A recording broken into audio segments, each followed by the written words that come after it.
युग परिवर्तन के साथ क्यों बदल जाता है लोगों का व्यवहार। हिंदू मान्यताओं के अनुसार जब ब्रह्मा जी ने इस सृष्टि की रचना की थी तो उन्होंने समय को 4 काल खंडों में बांटा था। इन 4 काल खंडों में पहला था सतयुग, दूसरा त्रेता युग, तीसरा द्वापर युग और चौथा कलयुग।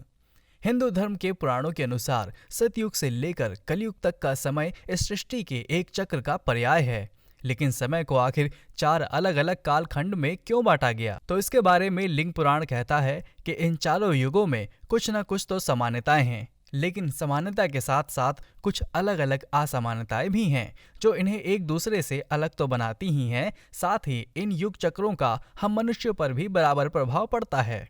तो आइए जानते हैं इन सभी युगों के बारे में जिसका अलग अलग समय में लोगों पर या यूं कहें मनुष्यों पर और उनके व्यवहार पर क्या अलग प्रभाव पड़ा है। तो पहला है सतयुग। सतयुग समय के चक्र का पहला कालखंड है जिसमें सभी धर्म एक ही हुआ करते थे और उस धर्म का नाम था स्वार्थ का त्याग और दूसरों के लिए परमार्थ करने का धर्म, यानी सनातन धर्म। पुराणों के अनुसार इस युग के लोग स्वभाव से काफी सुलझे हुए थे और दूसरों के प्रति प्रेम सम्मान आदि रखने वाले हुआ करते थे। इस समय के लोगों में ना तो कोई बीमारी और ना ही किसी तरह की कोई बुरी भावना हुआ करती थी। लोगों की इंद्रियां अपने वश में होती थीं और वे एक दूसरे के साथ मिलजुल कर रहा करते थे। धर्म कर्म का सबसे ऊंचा नाम हुआ करता था, बल्कि ये दौर तो वो दौर था जब किसी लिंग, भाषा, प्रांत, जाति, वंश आदि का भेदभाव नहीं हुआ करता था। इस समय के लोगों का यही उद्देश्य होता था कि जीवन में परम गति को प्राप्त करना है, यानी मोक्ष को पा लेना है। कहा जाता है कि इस जमाने के लोग 32 फीट तक के हुआ करते थे और वो अपनी इच्छा के अनुसार अपने शरीर का त्याग भी कर सकते थे और ये युग 17,28,000 सालों तक चला। दूसरा है त्रेता युग। त्रेता युग के बारे में कहा जाता है कि इस समय के लोग अपने कर्तव्यों का पालन तो करते थे, लेकिन उनकी इंद्रियां कुछ हद तक भटकने की और मनुष्यों को भटकाने का काम भी करती थीं।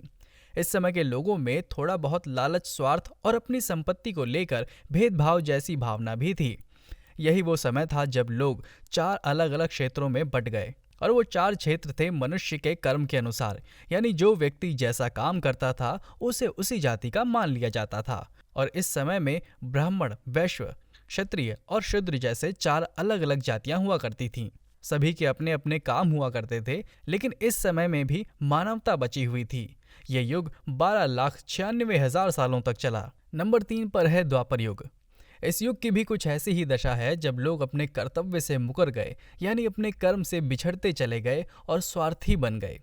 इस युग में लोगों को एक दूसरे के लिए कोई संवेदना नहीं बची और न ही धर्म का कोई नामो निशान बचा। चारों तरफ लालच, हिंसा और दुर्व्यवहार का वातावरण सा बन गया था। इस युग में लोग जन्म से नहीं बल्कि अपने कर्म से जाने जाते थे, जबकि शूद्रों को तो किसी भी तरह की प्राचीन पुस्तकें या वेद पुराण पढ़ने की अनुमति नहीं दी गई थी। इस युग में लोग जातियों में बंटने शुरू हो गए और महिलाओं के प्रति लोगों का सम्मान पूरी तरह से समाप्त हो चुका था। लोग पूरी तरह से भौतिक सुख सुविधाओं में उलझ कर रह गए। महाभारत भी द्वापर युग के समय की ही बात है, जब दुर्योधन के पापों की अति हो गई और द्रौपदी के चीरहरण की कहानी इस युग की एक छवि है। इस युग में मनुष्य औसतन 1000 सालों तक जिया करते थे और इस काल चक्र का विस्तार 8,64,000 सालों तक रहा। और आखिर में आता है चौथे नंबर पर कलयुग। दोस्तों, अभी जो दौर चल रहा है वो कलयुग का दौर है, जहां लोग काम, कलेश, रोग, अनाचार, अधर्म और स्वार्थ जैसे भयंकर पापों से घिरे हुए हैं। लोगों का मन पूरी तरह से गंदा हो चुका है और वो एक दूसरे के प्रति हिंसा का व्यवहार रखते हैं। इस युग में लोग अपने कर्तव्य बिल्कुल नहीं मानते और इस समय के लोग बौद्धिक स्तर पर कुछ खास नहीं होते, ना ही वो धर्म कर्म का पालन करते हैं। इस युग के लोगों में प्रेम भावना, संवेदना बिल्कुल नहीं होती। बाकी 3 युग काल खंडों की तुलना में इस युग के लोग काफी छोटे, यानी 5 से 7 फीट तक की लंबाई के लोग ही बच गए हैं, जिनकी औसतन आयु 70 से 80 वर्ष की है। कलयुग की अगर समय अवधि की बात करें तो ये सिर्फ 4,32,000 साल ही है। लिंग पुराण के अनुसार सतयुग में धर्म का आधार 4 खंभों पर टिका हुआ था, जो कि त्रेता युग में 3, द्वापर युग में 2 और कलयुग में सिर्फ 1 खंभे पर आकर रुक गया। यानी धीरे धीरे करके मनुष्य बुराई की गर्त में जाता रहा और ये समय बदलता चला गया। समय के साथ साथ जैसे जैसे युग परिवर्तन होता गया, लोगों का संपर्क प्रकृति से टूटने लगा और इस प्रकृति से जुड़ाव ना होने के कारण लोग दानव प्रवृत्ति वाले या राक्षसी स्वभाव वाले बनते चले गए। पुराणों में भी ये लिखा है कि कलयुग के बाद इस चक्र को फिर से दोहराया जाएगा और फिर से सतयुग की वापसी होगी। तो दोस्तों, कैसी लगी आपको हमारी ये वीडियो? अगर आप इन युगों पर कुछ कहना चाहते हैं तो हमें कमेंट करके ज़रूर बताइए। मिलते हैं ऐसी अगली एक और वीडियो में, तब तक के लिए धन्यवाद, शुक्रिया।